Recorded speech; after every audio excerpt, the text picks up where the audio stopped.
Assalamualaikum warahmatullahi wabarakatuh.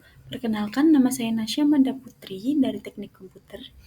Nomor NPM saya 562020123004. Dan yang terhormat kepada dosen saya, Bapak Dr. Taufik Hidayat, selaku dosen mata kuliah Sistem Waktu Nyata. Yang pertama-tama, saya ingin mempresentasikan tugas besar saya yang berjudul Penerapan Voice Activity Detection atau VAD dan Speed Filtering pada Smart Lamp untuk meningkatkan akurasi perintah suara di lingkungan bising. Latar belakang. Perkembangan IoT mendukung hadirnya smart lamp berbasis perintah suara yang memudahkan pengguna, terutama lansia dan anak-anak. Namun, sistem ini sering terganggu noise dari TV, kipas, AC, kendaraan, dan suara hewan sehingga perintah on atau off sulit dikenali. Terjadinya false danger dan proses menjadi lambat. Keterbatasan komputasi pada ESP32 juga membuat pengenalan suara tidak stabil saat sinyal kotor. Untuk mengatasi hal tersebut, penelitian ini menggunakan Face Activity Detection untuk mendeteksi ucapan manusia serta Fear Band Pass Filter untuk menghilangkan noise, sehingga smart lamp hanya memproses suara yang penting dan akurasinya meningkat. Manfaat penelitian. Yang pertama, memberikan solusi praktis untuk meningkatkan akurasi smart home berbasis suara. Yang kedua, menjadi referensi teknis untuk penelitian bidang pengolahan sinyal dan IoT, menghasilkan rancangan smart lamp yang lebih tahan terhadap kebisingan. Yang keempat, dapat digunakan untuk pengembangan sistem voice control lainnya seperti smartphone, smart door, dan lain-lain. Rumusan masalah. Yang pertama, bagaimana meningkatkan akurasi deteksi perintah suara pada smart lamp di lingkungan bising? Yang kedua, bagaimana penerapan face activity detection dapat minimalkan file stringer pada smart lamp? Yang ketiga, bagaimana desain penerapan Fear Band Pass Filters dapat meningkatkan kualitas sinyal suara? Yang keempat, bagaimana integrasi VAD dan filtering mempengaruhi performa keywords porting on atau off pada ESP32? Yang kelima, seberapa besar pengaruh metode ini dalam meningkatkan akurasi perintah suara? Tujuan dari penelitian ini yang pertama, menerapkan VAD untuk mendeteksi aktivitas suara manusia sebelum audio diproses. Yang kedua, mengimplementasikan filtrasi FIR NPS 300 sampai 3000 Hz untuk membersihkan sinyal suara. Yang ketiga, meningkatkan akurasi smart lamp berbasis perintah suara pada lingkungan bising. Yang keempat, mengintegrasikan ESP32 plus INMP441 dengan model keyword spotting berbasis TensorFlow Lite Micro. 5. Melakukan pengujian performa smart lamp dengan dan tanpa filtering VAD. Pembahasan. Yang pertama, smart home adalah sistem rumah pintar yang mengintegrasikan perangkat elektronik melalui teknologi IoT sehingga dapat dikendalikan secara otomatis dan terpusat. Fitur utama smart home yang pertama, kontrol perangkat melalui smartphone atau tablet, integrasi lampu, suhu, keamanan, sensor. 3. Otomatisasi lampu menyala saat ada orang, mengatur jadwal, notifikasi real time. Tujuan, meningkatkan kenyamanan, keamanan, dan efisien energi. Pembahasan yang kedua, Voice Activity Detection. VAD adalah teknik untuk mendeteksi apakah suatu sinyal mengandung ucapan manusia atau hanya noise. Fungsi VAD pada smart lamp, menghindari salah deteksi, menghemat komputasi dan energi, mempercepat respon, memastikan sistem hanya memproses suara yang relevan. Pembahasan ketiga, metode-metode VAD. Yang pertama, energi based VAD, mengukur energi setiap frame, sederhana, cocok untuk perangkat IoT, kekurangan mudah terganggu noise keras. Kedua, zero crossing rate, mengukur jumlah perubahan tanda sinyal, baik untuk suara bernada tinggi, kurang stabil pada noise kompleks. Yang ketiga, spectral based VAD, menggunakan VVT, MVCC, entropy lebih stabil pada lingkungan. Yang keempat, Machine Learning VAD, menggunakan DNN, CNN, RNN, STM, paling akurat digunakan pada Alexa, Google Assistant. Pertama-tama saya ingin memohon maaf di pembahasan yang ketiga untuk bagian nomor metode VAD itu ada kesalahan, seharusnya 1, 2, 3, dan 4 bukan 1, 2 atau tidak ada, dan itu ada nomor 5, seharusnya 1, 2, 3, dan 4. Mohon maaf atas kesalahan saya. Saya lanjut pembahasan yang keempat, manfaat Fear Bandpass untuk smart lamp. Yang pertama, menghilangkan noise rendah. Ketiga,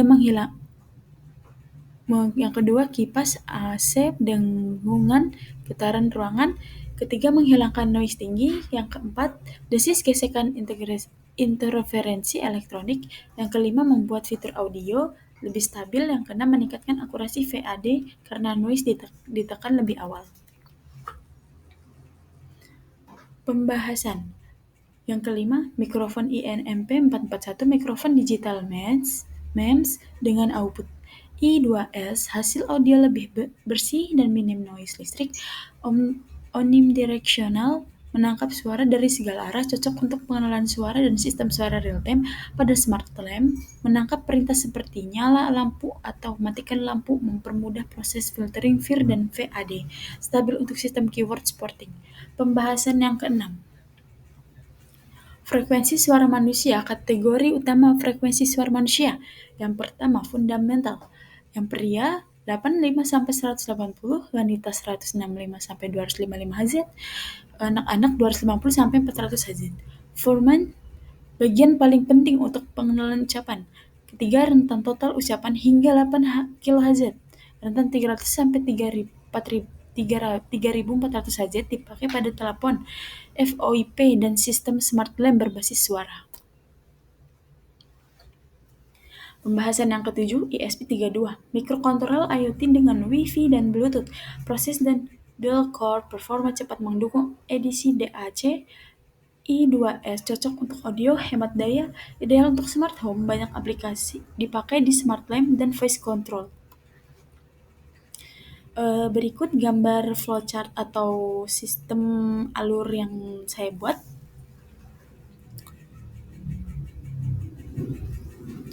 Yang pertama, start, proses dimulai atau sistem siap menjalankan rangkaian.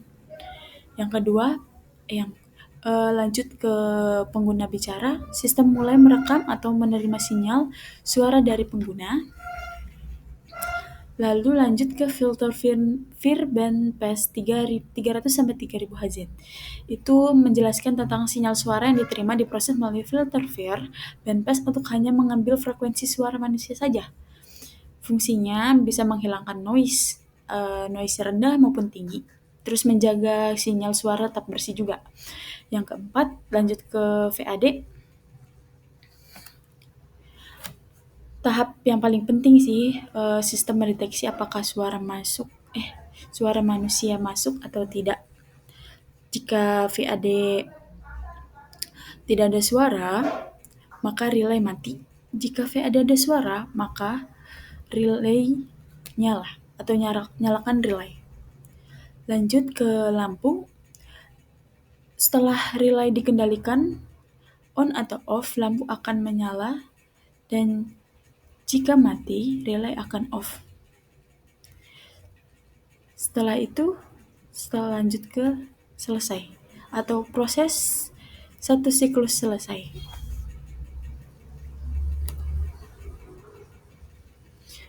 Pembahasan lainnya.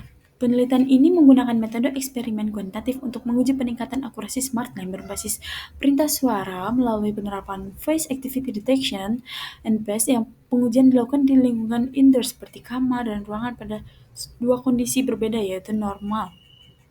Sistem diuji dengan perintah suara on, off, nyala, dan mati menggunakan perangkat ESP32 dan INP441 sebagai sensor utama.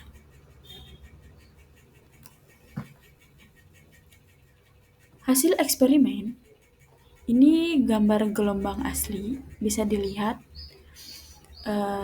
penjelasannya. Gambar tersebut menunjukkan sinyal suara setelah diproses dengan VAD. Setelah VAD hanya bagian yang berisi suara yang tersisa, sedangkan bagian hening dibuang. Karena itu gelombangnya terlihat lebih padat dan terus-menerus, amplitude yang naik turun menunjukkan variasi ucapan, dan secara keseluruhan grafik ini menandakan bahwa VAD berhasil memisahkan suara dan bagian tanpa suara. Lalu ini hasil dari VAD-nya, ini gambar VAD energi based hasilnya. Bisa dilihat Untuk penjelasannya, grafik menunjukkan bahwa energi sinyal meningkatkan pada frame 12-22 menandakan adanya ucapan, sedangkan frame lainnya adalah noise dengan energi rendah. Threshold berhasil memisahkan speech dan not speech sehingga PAD dapat mendeteksi bagian ucapan secara akurat. Kesimpulannya, penelitian ini menunjukkan bahwa pengguna VAD dan filter Verband-Pass dapat meningkatkan kinerja smart lamp berbasis suara, terutama di lingkungan bising. VAD membantu memisahkan suara ucapan dari noise, sedangkan filter Vir 300-3400 Hz mengurangi gangguan tanpa merusak kualitas suara. Hasilnya, akurasi pengenalan perintah meningkat dan perangkat menjadi lebih responsif serta lebih handal digunakan di ruang ramai. Baik, segitu saja presentasi tugas besar yang saya sampaikan. Kurang lebihnya mohon maaf jika ada salah kata atau salah penulisan atau salah pengucapan. Saya mohon maaf. Kurang lebihnya mohon maaf. Wassalamualaikum warahmatullahi wabarakatuh.